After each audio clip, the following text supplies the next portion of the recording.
आज का कन्वेंशन पूरे मुल्क के मुसलमानों को ये पैगाम देने के लिए था कि बेशक यहाँ की जो हुकूमत है उन्होंने आपका साथ नहीं दिया, मगर हम जम्मू कश्मीर के लोग बिलखुसूस यहाँ के मुसलमान, यहाँ के सेकुलर लोग आपके साथ खड़े हैं इस मुश्किल वक्त में। हालात आप कह रहे हैं कि ठीक नहीं है, हालात ठीक नहीं है, तो आप मगर बताया जा रहा है हालात तो ठीक हो चुके हैं।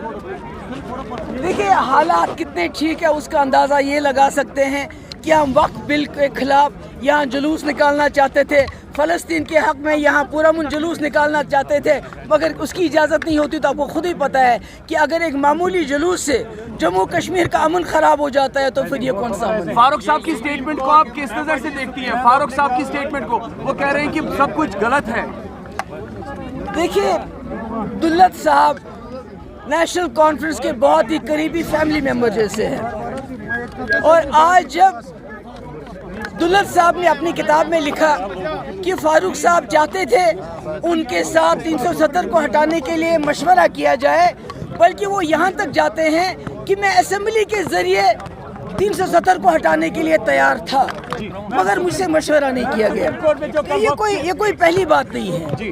ये नेशनल कॉन्फ्रेंस ने इससे पहले 2014 में भी ये रातों को जाके मिलते थे अमित शाह साहब से, उमर साहब की PDP के साथ सरकार मत बनाओ, हमारे साथ बनाओ, और बिला शर्त शुरू। तो ये कोई नई बात नहीं है। सुप्रीम कोर्ट के अंदर जिस तरीके के चीफ रहे वो फारूक साहब की स्वेरिंग इन में भी थे, फ्रंट रो में थे। तो हम सब जानते हैं, कश्मीर में सब लोग जानते हैं कि दुल्लत साहब का रिलेशनशिप जो अब्दुल्ला के साथ रहा है, he is been very close, वो एक फैमिली मेंबर जैसे हैं।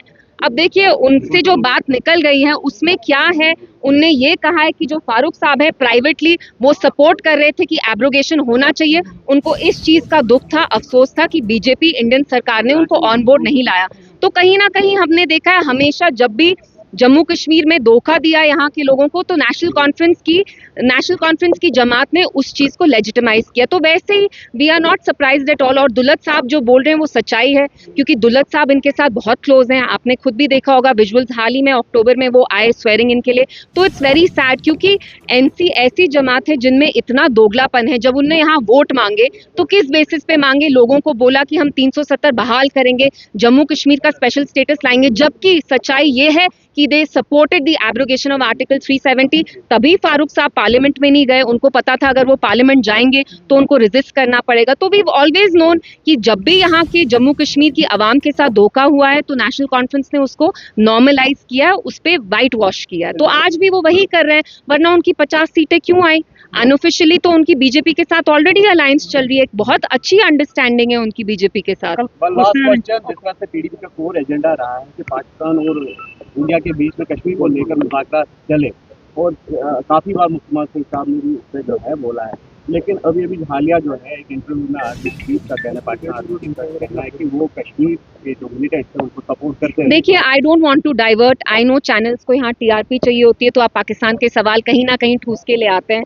But today is not about Pakistan. I think आज जो असली मुद्दा है वो ये है कि 6 महीने से यहाँ जो सरकार आई है वो लोगों को कोई सेंस ऑफ सिक्योरिटी दे पा रही है कि नहीं। So we should focus on that. अब इस चीज को दोस्ताना लेंगे या गिले शिकवे कहेंगे? क्योंकि सब सारी चीजें जो सामने नजर आ रही है, एक साइड से बताया जा रहा है कि ऐसी कोई बात नहीं है, मगर जो चीज छप गई है, जो लोगों के सामने आई है, उस पर आपका क्या रही? बिल्कुल ऐसी बात है। आप देखिए 5 साल पहले की बात नहीं है, 2019 में जब फारूक साहब मेंबर पार्लियामेंट थे, उनने पार्लियामेंट में कभी भी 370 के अगेंस्ट बात नहीं की। आज fast forward 6 years down the line, NC इतनी भारी अक्सरियत से सरकार में आई है, 50 MLA होने के बावजूद उनके वो जो काम उनको करने चाहिए, जो इश्यूज मुद्दे उनको उठाने चाहिए, वो PDP के 3 MLA उठा रहे हैं। वो वक्फ हो, वो 370 हो, वो हमारी सिक्योरिटी के बारे में हो, डेली वेजर्स के बारे में हो, किसी भी चीज के बारे में एनसी बात नहीं कर पा रही है, नहीं करना चाहती है। क्यों? क्योंकि उनको जो ये मैंडेट आया है वो ऑल्दो बोला कि हम 370 को प्रोटेक्ट करेंगे, लेकिन असलियत ये है जो दुल्लत साहब ने बयान की कि फारूक साहब supported the abrogation of article 370। उनको बस ये अफसोस था कि हमें कॉन्फिडेंस में क्यों नहीं लिया। तो एनसी ने हमेशा डबल स्टैंडर्ड, डबल पॉलिसी की है, and that is been exposed today. तो कल की हियरिंग को आप कैसे मानते हैं, जो कल यहाँ पर सुप्रीम कोर्ट में वक्फ को लेकर हियरिंग हुई, उसमें लग रहा था कि कहीं ना कहीं वन साइडेड ये हो रहा है, तो आज भी उसकी हियरिंग कंटिन्यू है। लेकिन कोर्ट ने शायद ये भी बोला कि आप जैसे हिंदू जैसे टेम्पल में आप चाहेंगे, will you be comfortable if we institute, Muslim members in the board? So, vice versa. So we have high hopes from the judiciary. After all, judiciary ही हमारा last recourse है. कहीं ना कहीं हमें judiciary के दरवाजे ही खटखटाने पड़ेंगे. And as Kashmiri Muslims, I think we will also have to protest, because जो इंडिया में पूरे मुल्क में अभी Muslims हैं, they are looking at Kashmiri Muslims. They are also looking at the government here.